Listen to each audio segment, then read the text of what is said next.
Amin. Shalom Bapak Ibu Saudara-saudara yang dikasihi Tuhan. Kembali lagi kita bertemu dalam ibadah online minggu pagi hari ini. Kita bersyukur buat pemeliharaan Tuhan dalam kehidupan kita. Kita bisa ada sampai saat ini, itu semuanya karena pemeliharaan Tuhan dalam kehidupan kita.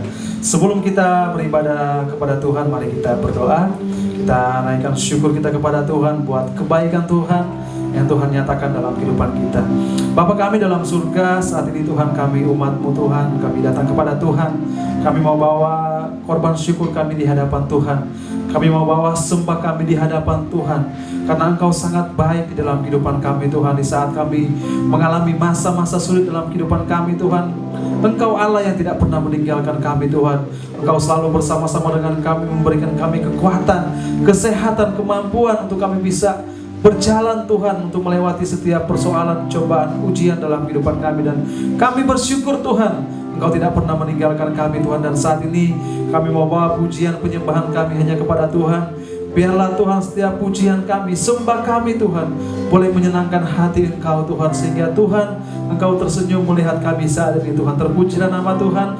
Kami serahkan Tuhan ibadah kami ini, baik dari awal, pertengahan hingga selesainya Tuhan. Biarlah Roh Kudus Engkau yang berkarya dalam setiap hati kami, pribadi kami Tuhan, jamah kami Tuhan. Puaskan setiap hati kami yang haus dan rindu akan Engkau Tuhan, agar setiap kami boleh mengalami Engkau Tuhan. Kami boleh menikmati kasih karunia Tuhan di dalam kehidupan kami. Terpujilah nama Tuhan, kami berdoa dan mengucap syukur. Haleluya, amin. Puji nama Tuhan. Kita naikkan pujian yang mengatakan, peganglah tanganku Roh Kudus setiap hari. Kami tak dapat jalan sendiri tanpa Engkau ya Tuhan. Engkaulah segala-galanya dalam kehidupan kami ya Tuhan. Terima kasih Roh Kudus, terima kasih Tuhan. Haleluya Tuhan. Engkau yang layak terima sembah kami ya Tuhan. Engkau yang layak terima pujian kami ya Tuhan.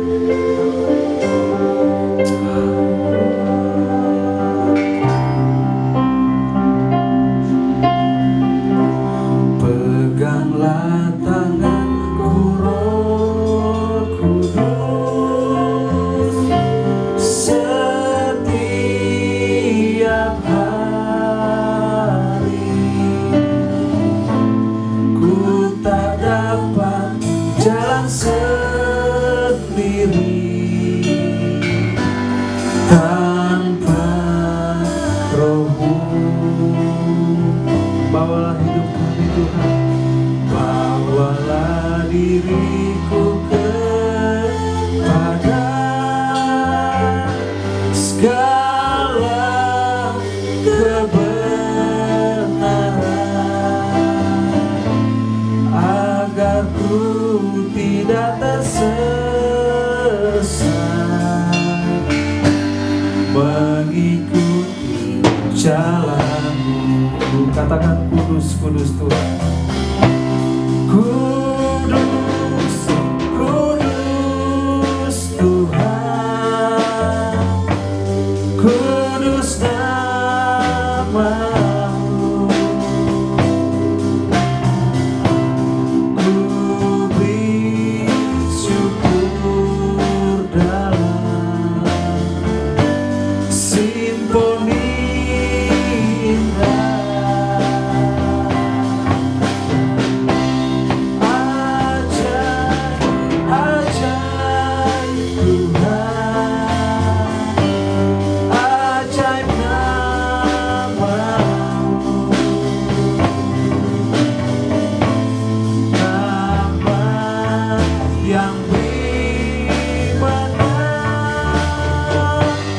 Yesus namanya.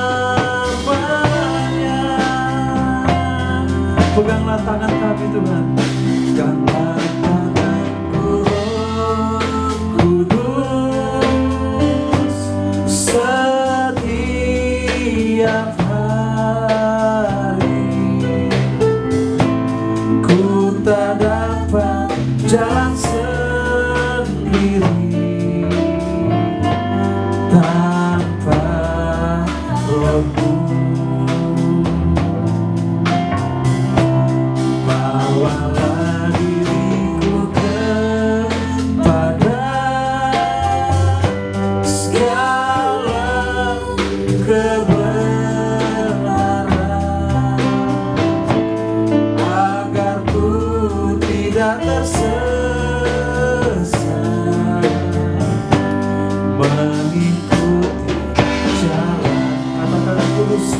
Tuhan. Kudus, kudus Tuhan, kudus namamu. Ku beri syukur dalam simponi indah. Ajaib, ajaib Tuhan, ajaib namamu. Nama yang beri menang, Yesus namanya. Kudus, kudus, kudus Tuhan, kudus namamu. Ku beri syukur dalam simponi indah.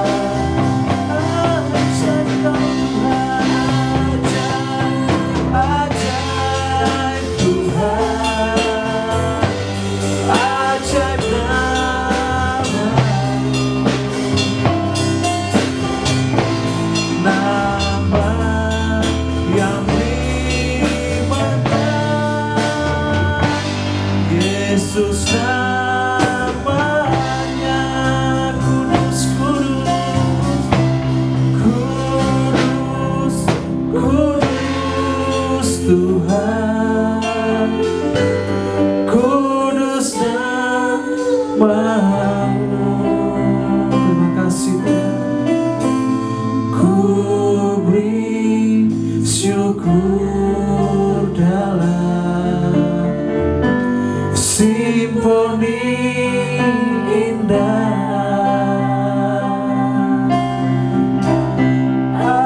Ajaib, ajaib Tuhan, ajaib namamu. Nama yang beri menang, Yesus namanya. Kudus, kudus, kudus Tuhan, kudus namamu. Kami berikan syukur kami hanya bagi Engkau ya Tuhan. Syukur dalam simponi indah. Ajaib, ajaib Tuhan, ajaib namamu. Nama yang beri menang, Yesus namanya. Nama yang memberi menang, nama yang beri menang, Yesus namanya. Nama yang memberikan kami kemenangan, nama yang beri menang, Yesus namanya.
Sebagaimana pujian ini mengatakan, ya Tuhan, pegang tangan kami ya Roh Kudus, karena kami akui bahwa tanpa Tuhan kami tidak bisa berjalan sendiri Tuhan.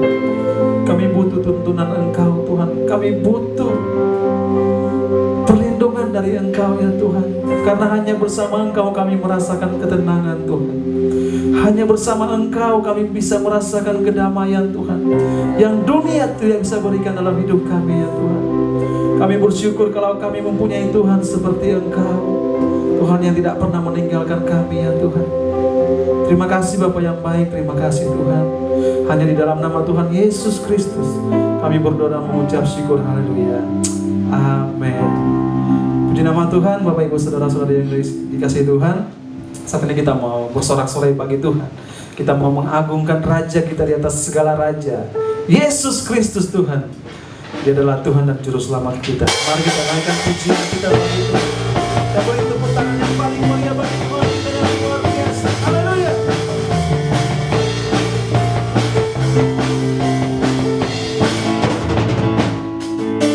Roh Kudus tercurah di tempat ini, urapan yang ajaib memulihkan umatnya.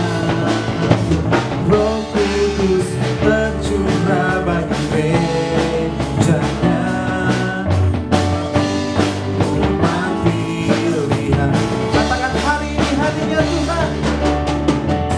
Hari inilah harinya Tuhan, saat pembebasan kita. Belenggu dosa telah diwartakan. Kami mau bersorak, mari bersorak bagi Dia. Sama-sama katakan, hey!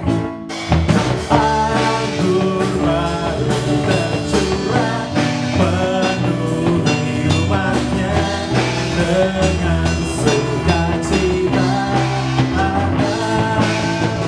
Minyak baru tercurah, urapi umatnya yang tak kuat. Mana tepuk tangannya bagi Tuhan Yesus Kristus. Haleluya. Roh Kudus tercurah di tempat ini, urapan yang ajaib memulihkan umatnya. Roh Kudus tercurah bagi gerejanya, umat pilihan. Katakan hari ini harinya Tuhan. Hari ini harinya Tuhan, amin. Saat pembebasan tiba, sebab belenggu dosa telah dicatatkan. Belenggu dosa telah diwartakan.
Puji nama Tuhan.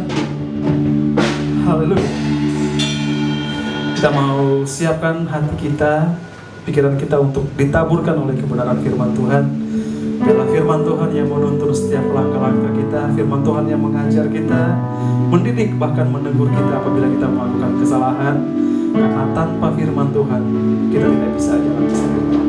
Oleh karena itu kita membuka hati kita di hadapan Tuhan untuk menerima kebenaran firman Tuhan. Kita naikkan pujian yang mengatakan, Roh-Mu yang hidup mengalir dalam hidup kami ya Tuhan. Kami buka hati kami untuk Engkau ya Roh Kudus, lebih dalam lagi Tuhan. Berkaryalah Engkau dalam setiap pribadi kami masing-masing saat ini ya Tuhan. Haleluya. Thank you Jesus. Terima kasih Tuhan.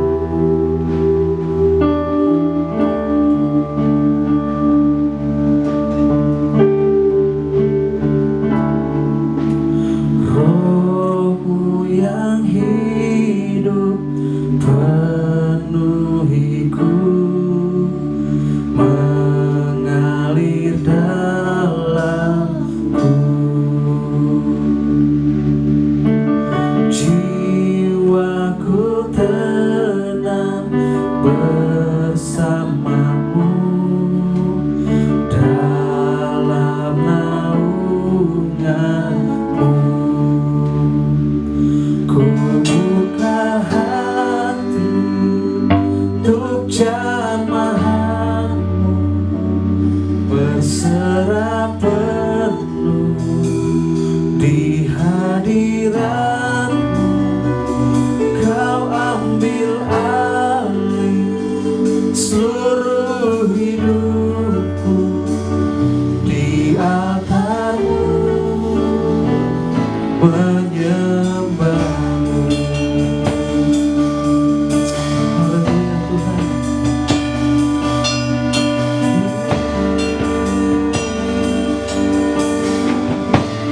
Katakan, Roh-Mu yang kudus pulihkan. Roh-Mu yang kudus pulihkanku. Engkaulah damaiku. Ku hidup oleh anugerah-Mu yang menyertai. Katakan, yang menyertaiku Tuhan. Yang menyertai. Ku buka hati untuk jamahanmu, berserah penuh di hadiratmu.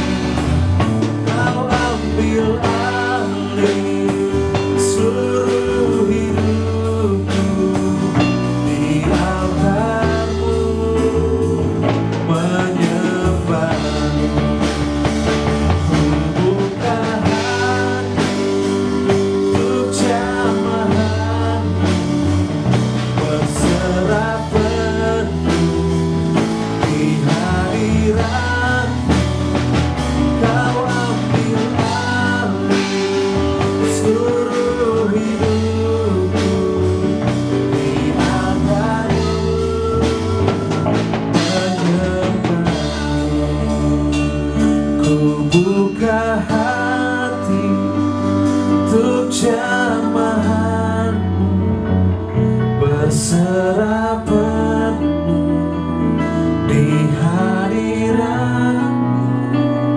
Kau ambil alih seluruh hidupku di altarmu. Membuka hatiku, membuka hati untuk jamahanmu, berserah penuh di hadiratmu. Kau ambil alih seluruh hidupku di altarmu.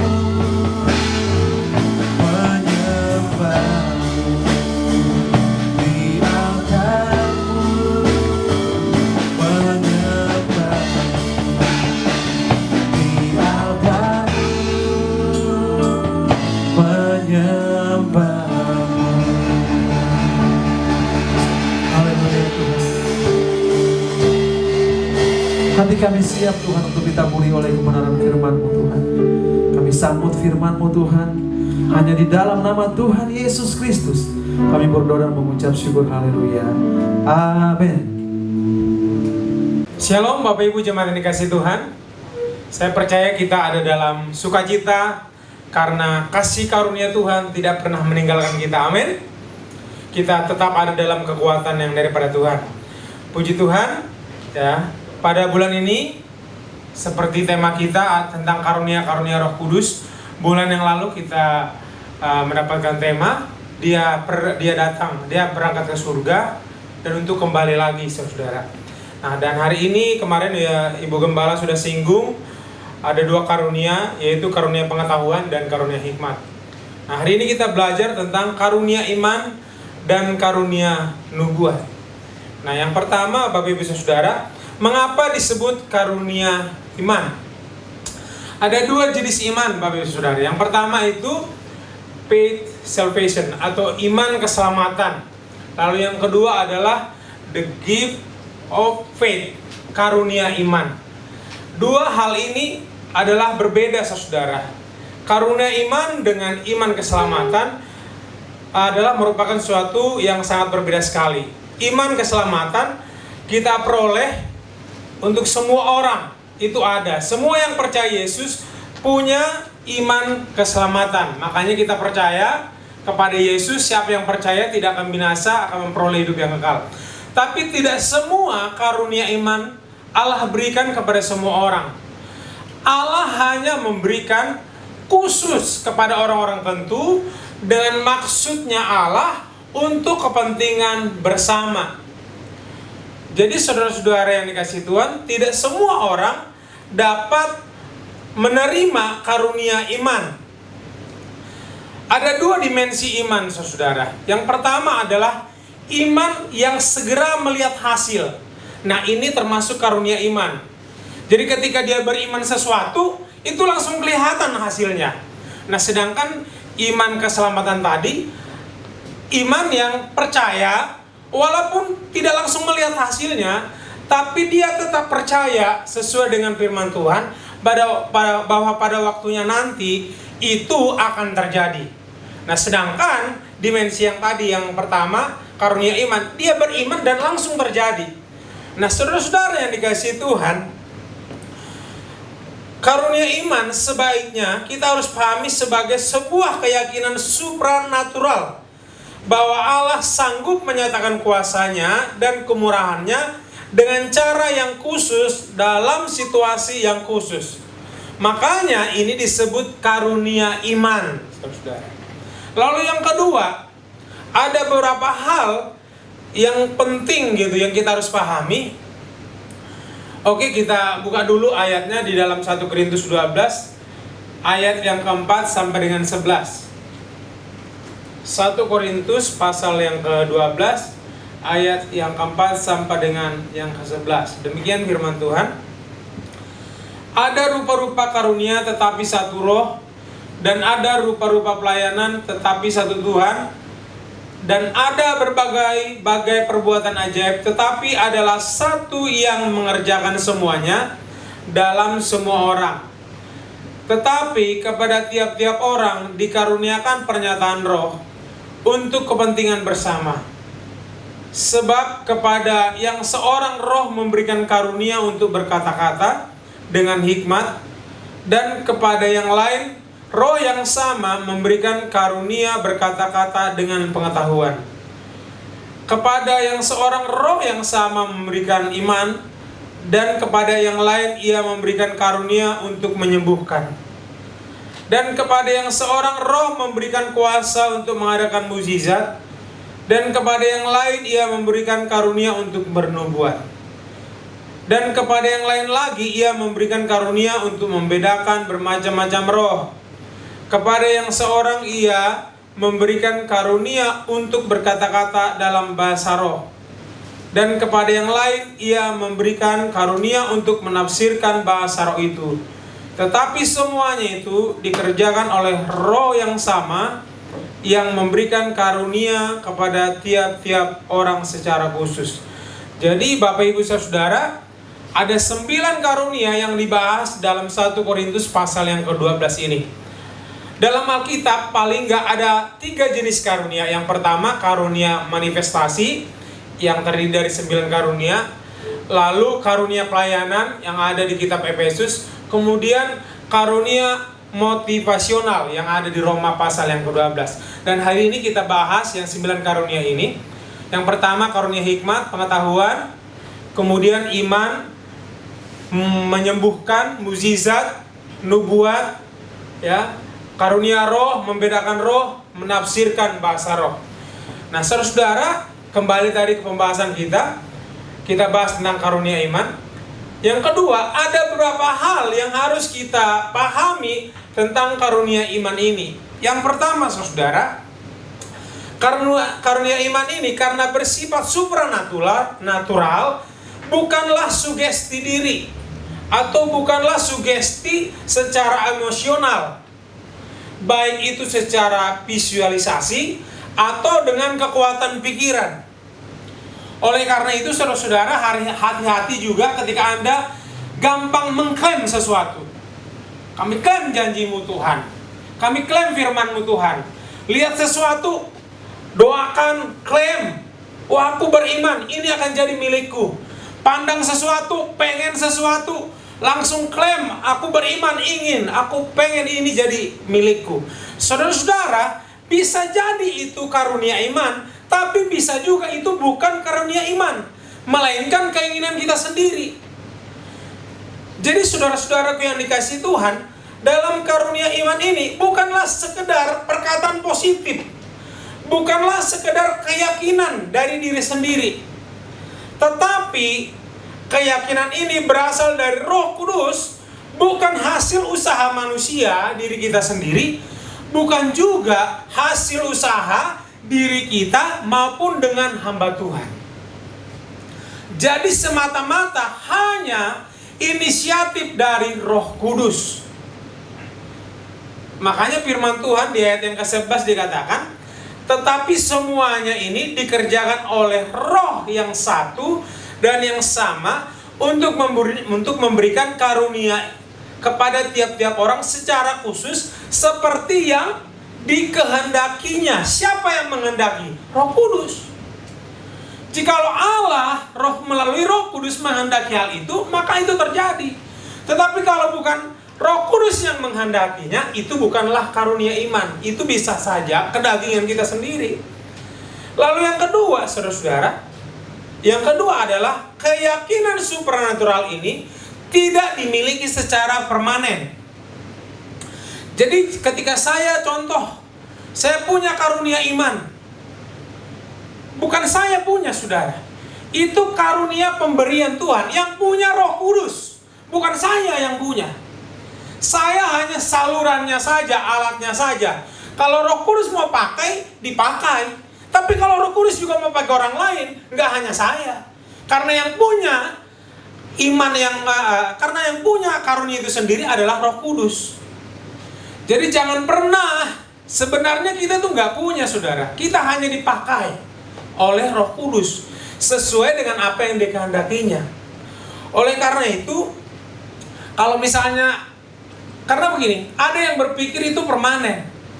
Contoh, kalau memang benar itu permanen, seharusnya orang yang punya karunia kesembuhan, Anda ke rumah sakit saja, doakan semua itu, pasti sembuh. Kalau memang Anda karunianya kesembuhan, pasti sembuh, karena Anda punya. Tapi karena Anda nggak punya, makanya kadang-kadang yang kita doakan bisa sembuh, bisa enggak. Karena bisa jadi ketika kita berdoa, itu bukanlah karunia Roh Kudus, tapi memang keinginan kita sendiri.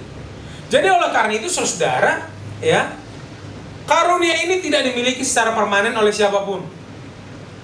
Kita nggak boleh berbangga diri, sombong, karena mungkin pernah Roh Kudus memakai Anda dengan karunia iman. Anda beriman sesuatu, lalu langsung ada hasilnya, menjadi kenyataan. Itu hanya karena Anda dipakai Roh Kudus, bukan karena Anda hebat, bukan. Bukan hasil usaha Anda sendiri, bukan. Bukan karena Anda, berbeda, imannya Anda lebih besar, yang lain lebih kecil. Tidak, sama sekali. Itu hanya karunia Roh Kudus, saudara. Kita tidak boleh gegabah dan mencobai Tuhan untuk melakukan hal-hal yang ajaib pada situasi tertentu tanpa kepekaan bahwa Allah memang ingin menunjukkan kuasanya. Saya menonton sebuah video. Ini seorang hamba Tuhan di daerah Kentucky di Amerika, saudara. Dia mengadakan pertunjukan, seakan-akan menunjukkan imannya. Dia ambil ular, dia bawa ke gerejanya, dia tunjukin. Kan memang ada firman Tuhan bilang dalam Markus pasal 16. Oh, minum racun, dipatok ular, doakan orang sakit, ya, dipatok ular, minum racun, nggak apa-apa. Dan dia ambil ular berbisa, dia praktekin, saudara. Ini namanya mencobai Tuhan. Itu Tuhan suruh apa enggak? Dan akhirnya benar, saudara, dia dipatok di mukanya. Awalnya dia pikir, nggak apa-apa, pasti sembuh. Lalu dia mulai lemas, udah hampir pingsan, dan akhirnya dilarikan ke rumah sakit, masuk ICU. Hampir mati. Saudara, yang dikasih Tuhan, kita nggak bisa mempermainkan Tuhan. Oleh karena itu, saudara-saudaraku, ya, jangan pernah mencobai Tuhan berdasarkan karunia-karunia ini, termasuk karunia iman. Yang ketiga, karunia iman. Apa yang diimani berkaitan dengan hal-hal yang ajaib, bersifat supranatural, ya, di luar logika, bersifat yang luar biasa, hal-hal yang mustahil, yang nggak mungkin. Lalu, saudara-saudaraku, yang masih bagian yang kedua, tapi nomor 4, optimisme berbeda dengan karunia iman. Boleh kita buka dalam Markus pasal yang ke-14 ayat 27 sampai dengan 31. Minta tolong boleh dibacakan. Markus pasal yang ke-14 ayat yang ke-27 sampai dengan 31. Demikian firman Tuhan. Markus pasal yang ke-14 ayat yang ke-27 sampai dengan 31. Lalu Yesus berkata kepada mereka, "Kamu semua akan tergoncang imanmu. Sebab ada tertulis, aku akan memukul gembala, dan domba-domba itu akan tercerai-berai." Lanjut. "Akan tetapi sesudah aku bangkit, aku akan mendahului kamu ke Galilea." Kata Petrus kepadanya, "Biarpun semuanya tergoncang imannya, aku tidak." Lalu kata Yesus kepadanya, "Aku berkata kepadamu, sesungguhnya pada hari ini, malam ini juga, sebelum ayam berkokok 2 kali, engkau telah menyangkal aku 3 kali. Ayat 31. Tetapi lebih bersungguh-sungguh Petrus berkata, "Sekalipun aku harus mati bersama-sama engkau, aku takkan menyangkal engkau." Semua yang lain pun berkata demikian juga. Saudara-saudara, optimisme adalah perasaan positif atau perkataan positif tentang diri sendiri atau tentang sesuatu atau terhadap seseorang. Walaupun optimisme itu baik, tetapi tidak selalu seirama dengan kehendak Allah. Contohnya Petrus, saudara. Petrus itu dia ngomongnya baik. Ketika Tuhan Yesus bilang, "Malam ini semua iman kamu akan tergoncang." Dia optimis, dia positif. Dia bilang, "Tuhan, aku gak akan tergoncang imannya." Lalu Tuhan Yesus ngomong lagi, "Malam hari ini engkau akan menyangkal aku 3 kali." Bahkan Petrus lebih semangat lagi dan lebih positif lagi. Dia berkata, "Biarpun semua tergoncang imannya, aku sekali-kali tidak. Bahkan kalaupun aku harus mati dengan engkau." Wow, saudara. Ini kalau kita lihat Petrus mungkin saat itu, wah, imannya luar biasa sekali. Ini orang hebat. Berani berkata begitu di depan Tuhan Yesus. Mungkin kadang-kadang juga kita kan begitu. Kalau lagi ibadah, lagi semangat, "Tuhan, aku mengasihimu. Oh Tuhan, engkau luar biasa. Tuhan, engkau dahsyat." Tetapi pada kenyataannya, seringkali kita menyangkal, saudara-saudara, apa yang kita ucapkan. Pada kenyataannya seringkali kita mengingkari apa yang kita katakan. Dan ini fakta, saudara. Makanya ada anak Tuhan yang murtad, ada anak Tuhan yang kecewa, ada anak Tuhan yang tawar hati, ada anak Tuhan yang meninggalkan gereja, meninggalkan Tuhan, sama sekali udah gak ada kerinduan. Khususnya di masa-masa kesulitan sekarang, di masa-masa COVID ini. Saudara-saudara yang dikasihi Tuhan, optimisme baik, berkata positif itu baik. Tapi sadarlah, hati-hati. Itu belum tentu karunia iman. Lalu saudara, dan ternyata benar, ya. Ketika hari itu, malam itu juga, Petrus menyangkal 3 kali. Dan gak hanya itu, seluruh murid-muridnya kabur, bersembunyi, ketakutan, saudara. Dan di Lukas 24 ayat 10-11, coba kita buka.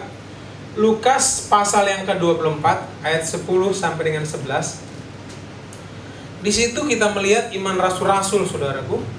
Lukas 24 ayat 10 sampai dengan 11. Demikian firman Tuhan. Perempuan-perempuan itu ialah Maria dari Magdala dan Yohanes dan Maria ibu Yakobus dan perempuan-perempuan lain juga bersama-sama dengan mereka memberitahukannya kepada rasul-rasul. Apa yang diberitahukan? Kebangkitan Yesus. Jadi ini perempuan baru pulang dari kubur.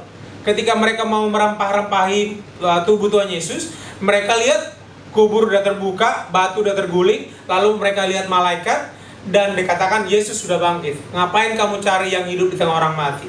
Dan ketika mereka cerita, saudara, kepada rasul-rasul, lihat nih respon mereka, ayat yang ke-11.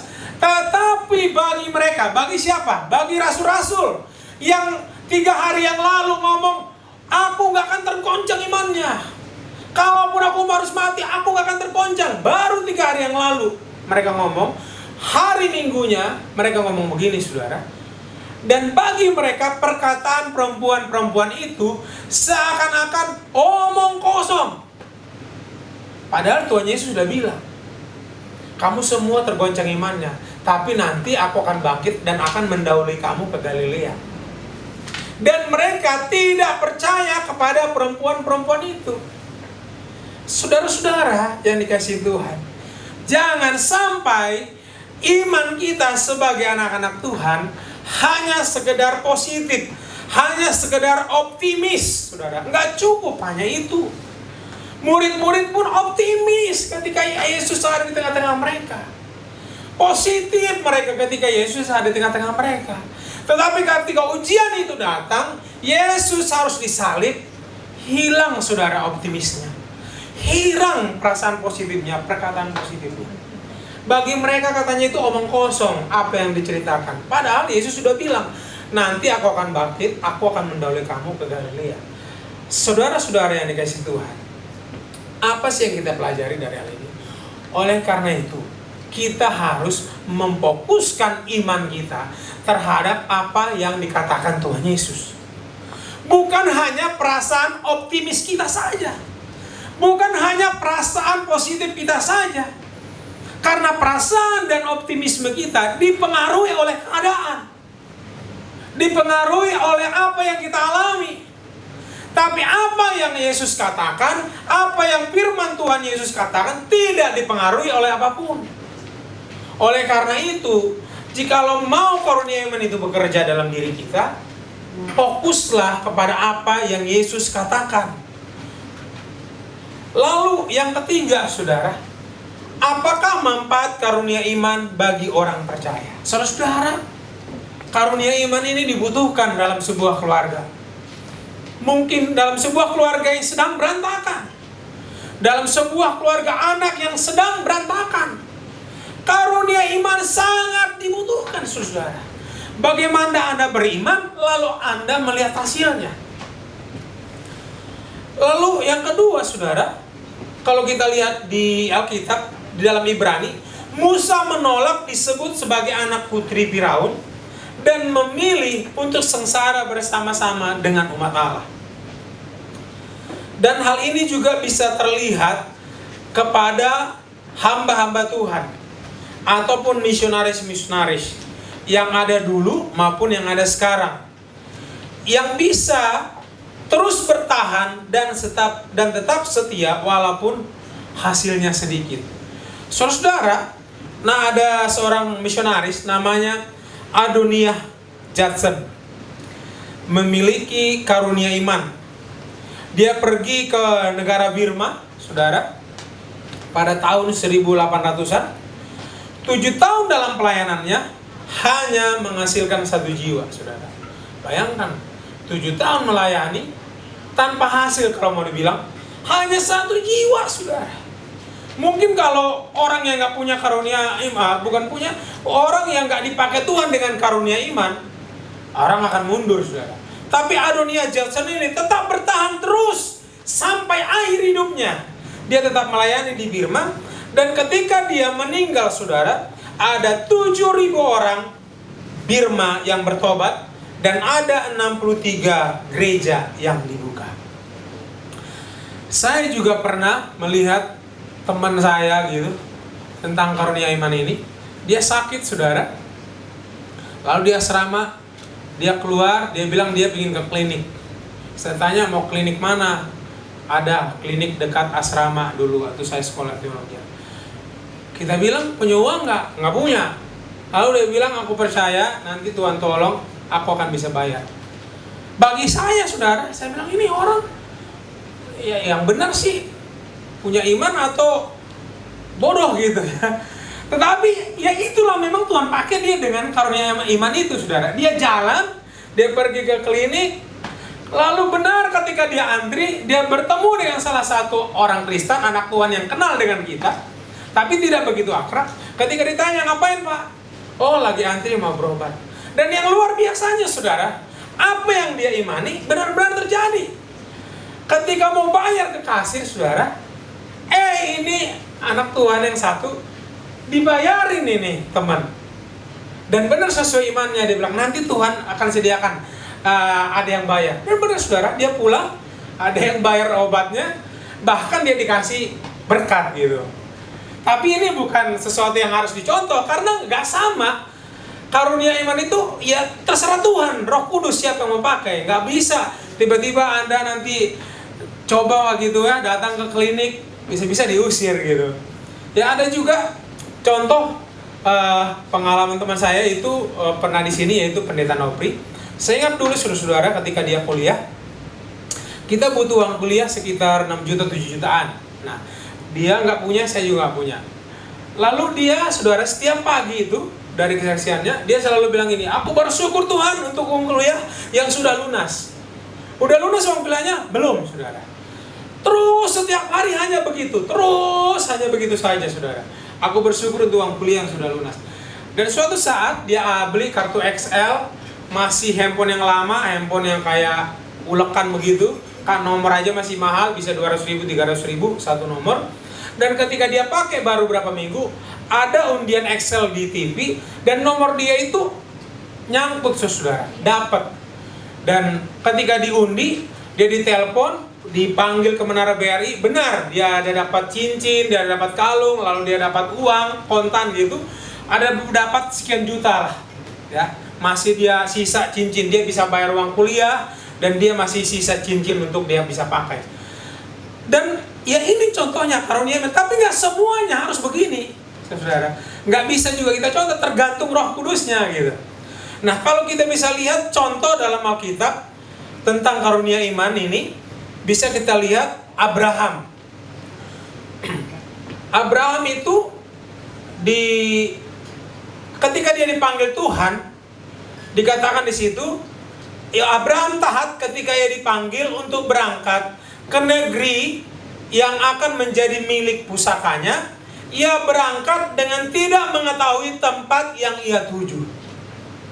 Tuhan hanya panggil, berangkat, nanti aku akan memberikan kepadamu negeri yang menjadi milik pusakamu. Tempatnya di mana dia belum tahu, tapi dia ikut aja, saudara. Lalu di 2 Raja-Raja pasal yang ke-17 ayat yang ke-1, di situ firman Tuhan berkata, di 1 Raja-Raja 17 ayat 1, boleh ditampilkan? Ya, di situ dikatakan, lalu berkatalah Elia orang Tisbe itu dari Tisbe Gilead kepada Ahab, Demi Tuhan yang hidup, Allah Israel yang kulayani, sesungguhnya tidak akan ada embun atau hujan pada tahun-tahun ini kecuali kalau kukatakan. Saudara, dan terjadi mulai detik itu tidak ada hujan sampai 3,5 tahun. Setelah 3,5 tahun kembali Elia menghadap di Gunung Karmel. Lalu dia ada katakan, Ahab kamu pulang, bentar lagi mau hujan. Dan itu baru hujan, baru terjadi hujan. Ini termasuk karunia iman, saudara. Jadi dia beriman, dia berkata, lalu langsung melihat hasilnya. Kemudian di Markus 11 ayat 24. Boleh ditampilkan? Markus 11 ayat 24. Ya. Karena itu aku berkata kepadamu, apa saja yang kau minta dan doakan, percayalah kamu telah menerimanya, maka hal itu akan diberikan kepadamu. Ya. Lalu di 1 Raja-Raja 5 ayat 10 sampai 15 nggak usah ditampilkan, yaitu tentang Elisa yang menyuruh Naaman untuk mandi 7 kali di Sungai Yordan. Ketika Naaman datang dengan rombongan saudara, dia belum ketemu dengan Naaman, dia langsung bilang ke bujangnya, suruh Naaman mandi 7 kali di Sungai Yordan. Bahkan awal-awalnya Naaman gak terima, ngapain harus di Sungai Yordan? Bukankah di negeri dia Sungai Barbar lebih bagus? Ya, tapi padahal dia belum lihat itu Naaman sakit apa, belum tahu, dia langsung bilang dengan karunia iman, suruh mandi dan sembuh, saudara. Kemudian di 2 Raja-Raja pasal yang ke-7 ayat yang pertama, boleh dibuka. 2 Raja-Raja pasal yang ke-7. Ini tentang Nabi Elisa. Ya, dikatakan di situ, lalu berkatalah Elisa, dengarlah firman Tuhan. Beginilah firman Tuhan, besok kira-kira waktu ini, sesukat tepung yang terbaik akan berharga sesikal, dan dua sukat jelai akan berharga sesikal di pintu gerbang Samaria. Jadi saudara, kisah ini begini. Waktu itu Samaria sedang dikepung oleh Raja Aram. Dan ketika dikepung terjadi kelaparan, saudara. Bahkan ada dari rakyat menghadap kepada raja, mereka masak anak ibu yang satu, lalu kemudian anak ibu yang lain selanjutnya, yang ibu yang satu diumpetin tuh anaknya, lalu mereka menghadap raja. Saking kelaparannya. Dan di situ dikatakan satu kepala keledai saja berharga 80 sikal. Dan setengah cup tai merpati, bukannya telur merpati, saudara. Tai merpati itu 5 sikal. Saking laparnya, tai aja mahal gitu, saking sulitnya gitu. Nah, tapi yang luar biasanya ketika raja mengirim utusan ke bukan raja sendiri datang menghadap Elisa. Elisa langsung ngomong ini. Dia bilang, besok, loh hari ini masih kelaparan. Harga semua masih mahal. Masih masa sulit. Dengan karunia imannya, ya, dengan karunia iman Tuhan pakai Elisa, dia bilang besok kira-kira waktu ini, yaitu sesukat tepung yang terbaik akan berharga sesikal, 2 sukat jelai akan berharga sesikal di pintu gerbang Samaria. Yang hari ini masih setengah cup tai merpati masih 5 sikal, dia bilang besok sesukat gandum itu cuma sesikal. Nggak mungkin, mustahil, di luar logika. Bahkan ayat yang kedua di 2 Raja-Raja ini, 2 Raja-Raja 7 ayat yang kedua, di situ ajudan raja berkata gini, tetapi perwira yang menjadi ajudan raja menjawab abdi Allah, katanya, sekalipun Tuhan membuat tingkap-tingkap di langit, masakan hal itu mungkin terjadi? Jawab abdi Allah itu, sesungguhnya engkau akan melihatnya dengan matamu sendiri, tapi tidak akan makan apa-apa daripadanya. Saudara, apa yang kita pelajari dari ini? Kita juga nggak boleh menyepelekan karunia iman. Kalau ada orang yang sedang berkarunia iman, Anda jangan juga bilang, oh ini bukan dari Tuhan. Belum tentu, saudara. Atau kita bilang, nggak mungkin lah. Jangan sampai kita seperti ajudan ini. Karena ketidakpercayaannya, abdi Allah Elisa bilang, iya kamu cuma lihat, tapi kamu nggak akan merasakannya. Benar, saudara. Besoknya Dia diinjak-injak oleh orang di pintu gerbang, dia lihat tapi nggak ngerasain karena dia mati keinjak-injak. Nah, kita juga sebagai anak-anak Tuhan, jangan sepelekan karunia iman. Mungkin karena menurut kita, itu mah di luar logika, ini nggak mungkin. Kalau ada di tempat ini yang mungkin Tuhan pakai dengan karunia iman, yuk kita sama-sama doakan, kita uji. Kalau itu dari Tuhan, pasti terjadi. Yakin. Kita juga nggak bisa menyepelekan siapapun itu yang Tuhan pakai. Lalu, contoh yang selanjutnya adalah Sadrak, Mesak, dan Abednego. Di Daniel pasal 3 ayat 16 sampai dengan 18. Boleh dibuka sebentar? Di Daniel pasal yang ketiga ayat yang ke-16 sampai dengan 18. Demikian firman Tuhan. Lalu Sadrak, Mesak, dan Abednego menjawab Raja Nebukadnezar, tidak ada gunanya kami memberi jawab kepada Tuanku dalam hal ini. 17. Jika Allah kami yang kami puja sanggup melepaskan kami, maka Ia akan melepaskan kami dari perapian yang menyala-nyala itu dan dari dalam tanganmu, ya Raja. Ayat 18. Tetapi seandainya tidak, hendaklah Tuanku mengetahui, ya Raja, bahwa kami tidak akan memuja dewa Tuanku dan tidak akan menyembah patung emas yang Tuanku dirikan.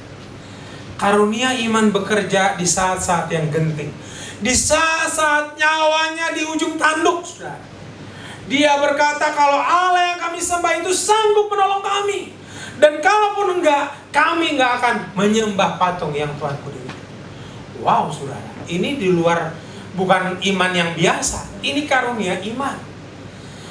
Dan saat itu terjadi juga ketika mereka dilemparkan ke dalam perapian yang sudah dipanaskan berkali-kali. Benar saudara, Allah yang luar biasa itu menyelamatkan mereka. Bahkan pengawal yang mengikat Sadrak, Mesak, dan Abednego mati kebakar, tetapi mereka bertiga nggak kenapa-napa. Bahkan Nebukadnezar langsung melihat di perapian itu ada 4 orang. Dan mereka disuruh keluar. Ketika mereka keluar, langsung nyata benar hasilnya. Mereka nggak kenapa-napa. Bau api pun nggak ada, bau asap pun nggak ada. Tapi kita nggak bisa tes. Jangan tiba-tiba mencobai Tuhan. Tiba-tiba ada perapian, Anda loncat, ya kebakar bisa jadi. Ini karena memang karunia Tuhan, ya karunia iman sedang bekerja. Jadi karunia iman ini luar biasa, saudara. Nah, selanjutnya adalah nubuat. Dan ini kita akan pelajarin hari Selasa doa nanti. Ya, jemaat yang dikasihi Tuhan. Nah, kesimpulannya saudara, apa sih yang menjadi kesimpulan bagi kita ketika kita belajar tentang karunia iman? Yang pertama, paling tidak ada 4 syarat untuk menerima karunia-karunia Roh Kudus. Yang pertama, mengalami kelahiran baru. Jadi tidak mungkin orang yang tidak mengalami kelahiran baru bisa dipakai dengan karunia iman. Tidak mungkin. Itu hanya sugesti berarti, bukan karunia iman. Yang kedua, percaya akan adanya karunia roh. Lalu yang ketiga, bersedia untuk bekerja dan melayani. Jadi kalau Anda tidak melayani, Anda tidak lahir baru, Anda tidak percaya karunia-karunia roh, tidak mungkin karunia iman itu bekerja. Tidak mungkin. Jadi karunia iman tidak akan mungkin bekerja kepada orang yang hanya motivator saja, nggak percaya Yesus. Itu hanya sekedar motivasi aja, ya, hanya sekedar sugesti, tidak karunia iman. Lalu yang keempat, harus berdoa. Ya. Yang kedua, kesimpulannya, yang kedua adalah Roh Kudus dapat memakai semua orang percaya tanpa mengenal kaya atau miskin. Anda yang merasa kaya, jangan sombong. Anda yang merasa miskin, jangan minder. Tuhan bisa pakai engkau dengan karunia iman. Amin. Percaya Bapak Ibu? Ya. Anda yang pintar, jangan sombong. Anda yang bodoh, merasa bodoh juga, jangan juga minder, saudara. Mau pintar, mau bodoh, mau strata, Allah tuh nggak mengenal strata sosial. Tidak mengenal strata sosial bawah, menengah, atas. Papan atas, papan kantor, papan penggilasan, Allah nggak kenal itu, saudara. Allah nggak kenal warna kulit, Allah nggak rasis, saudara. Dia bisa pakai siapapun. Nggak harus pendeta, nggak harus pengerja. Seluruhnya yang udah pasti lahir baru, percaya Yesus, percaya karunia, mau melayani, dan mau berdoa, itu orang bisa dipakai dengan karunia iman. Lalu yang ketiga, ini saudara yang paling penting.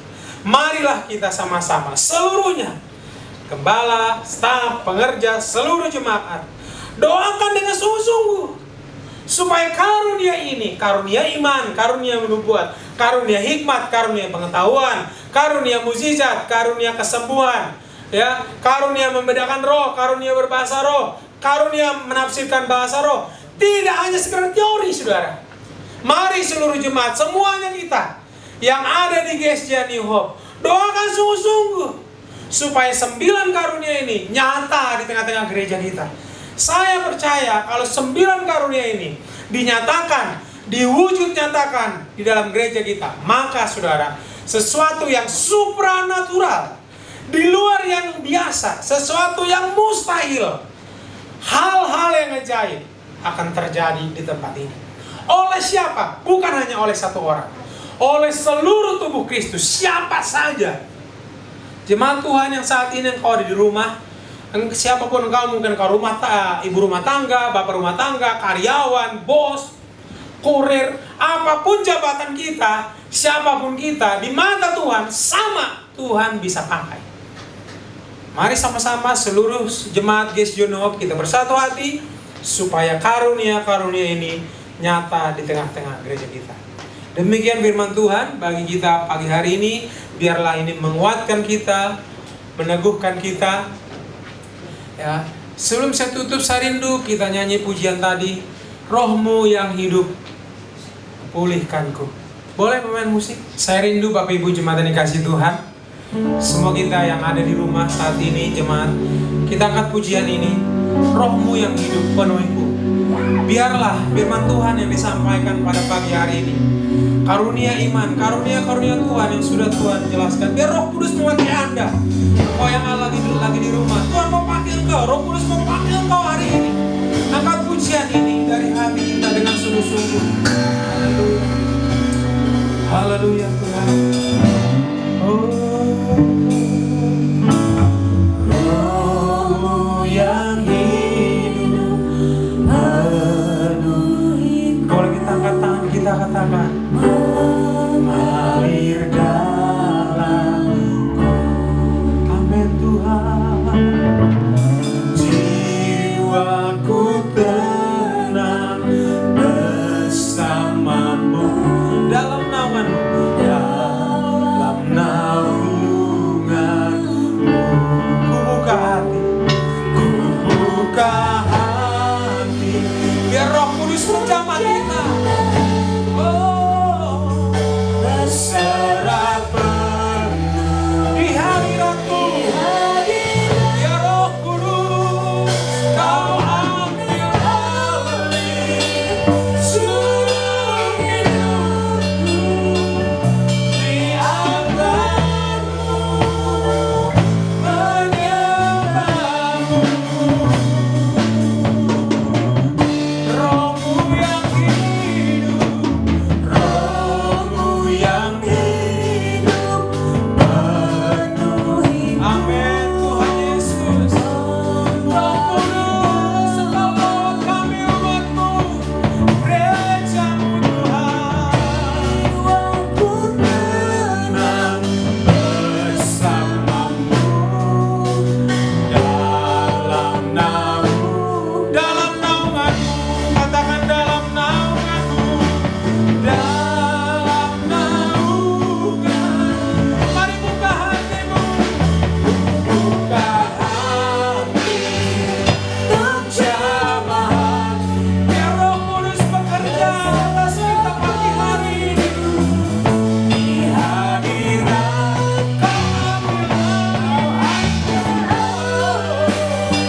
keluarga yang saat ini sedang ada dalam pergumulan, untuk keluarga semua keluarga yang sedang mengalami perpecahan, untuk hubungan suami dan istri, hubungan dengan anak, hubungan masalah ekonomi, masalah pekerjaan, masalah sakit penyakit.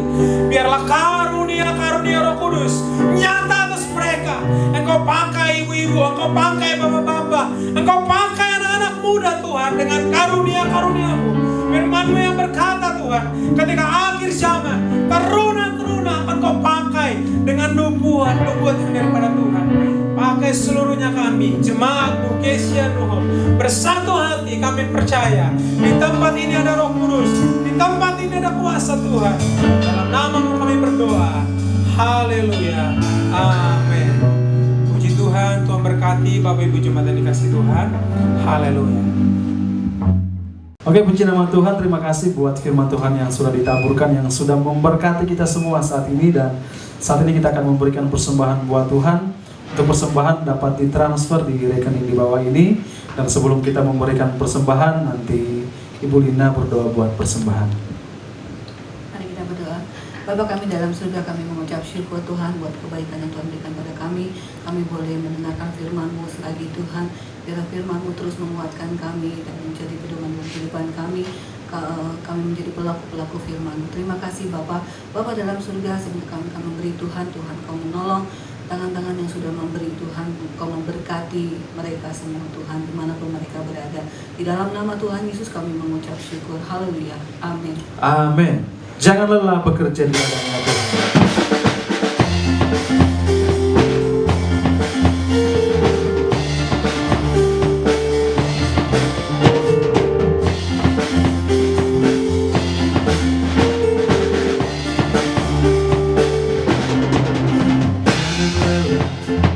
Bekerja di ladangnya Tuhan, Roh Kudus yang beri kekuatan, yang mengajar dan menopang. Tiada lelah bekerja bersama-Mu Tuhan, yang selalu mencukupkan akan segalanya. Ratakan tanah bergelombang, timbullah tanah yang berubah,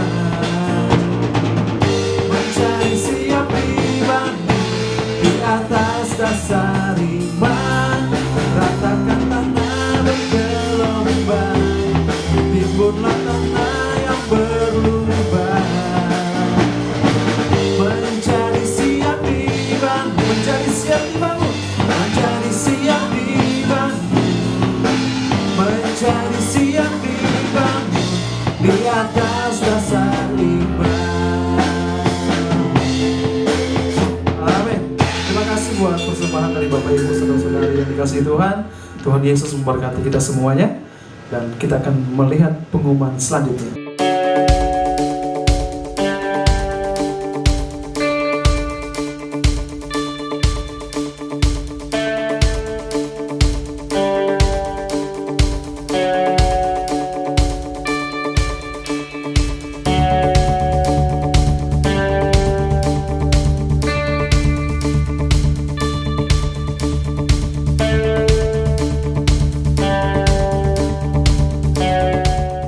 Bapa kami dalam surga, terima kasih Tuhan buat penyertaan Tuhan yang luar biasa dalam kehidupan kami. Kami sudah beribadah kepada Tuhan, memuji dan memuliakan Tuhan, bahkan mendengarkan kebenaran firman Tuhan. Dan terima kasih Tuhan buat semua yang sudah Tuhan berbuat dalam kehidupan kami. Dan saat ini kami berdoa Tuhan buat setiap jemaat-jemaat Tuhan yang menyaksikan tayangan ini, dimanapun mereka berada Tuhan, apapun yang menjadi persoalan mereka, pergumulan mereka Tuhan, kami berdoa biarlah Tuhan Engkau yang campur tangan Tuhan, jamah setiap hati mereka Tuhan. Mereka yang sakit kami berdoa Engkau jamah dan sembuhkan dalam nama Yesus. Mereka yang lemah Engkau kuatkan, dan mereka yang sedih Engkau berikan penghiburan yang berasal daripada Tuhan. Dan biarlah Tuhan sukacita Tuhan, damai sejahtera Tuhan boleh mereka rasakan dan mereka nikmati di dalam kehidupan mereka sehari-hari Tuhan. Terpuji nama Tuhan. Dan saat ini kita akan menerima berkat dari hamba-Nya. Bapak Ibu jemaat yang dikasihi Tuhan, mari kita naikkan doa Bapa kami. Bapa kami yang di surga, dikuduskanlah namamu, datanglah kerajaanmu, jadilah kehendak-Mu, di bumi seperti di surga. Berikanlah kami pada hari ini makanan kami yang secukupnya, dan ampunilah kami akan kesalahan kami, seperti kami juga mengampuni orang yang bersalah kepada kami. Dan janganlah membawa kami ke dalam pencobaan, tetapi lepaskanlah kami daripada yang jahat. Karena Engkaulah yang mempunyai kerajaan dan kuasa dan kemuliaan sampai selama-lamanya.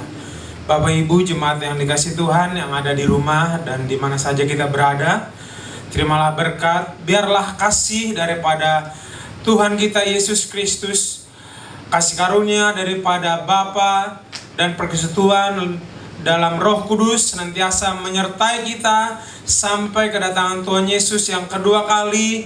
Maranatha, haleluya, amin.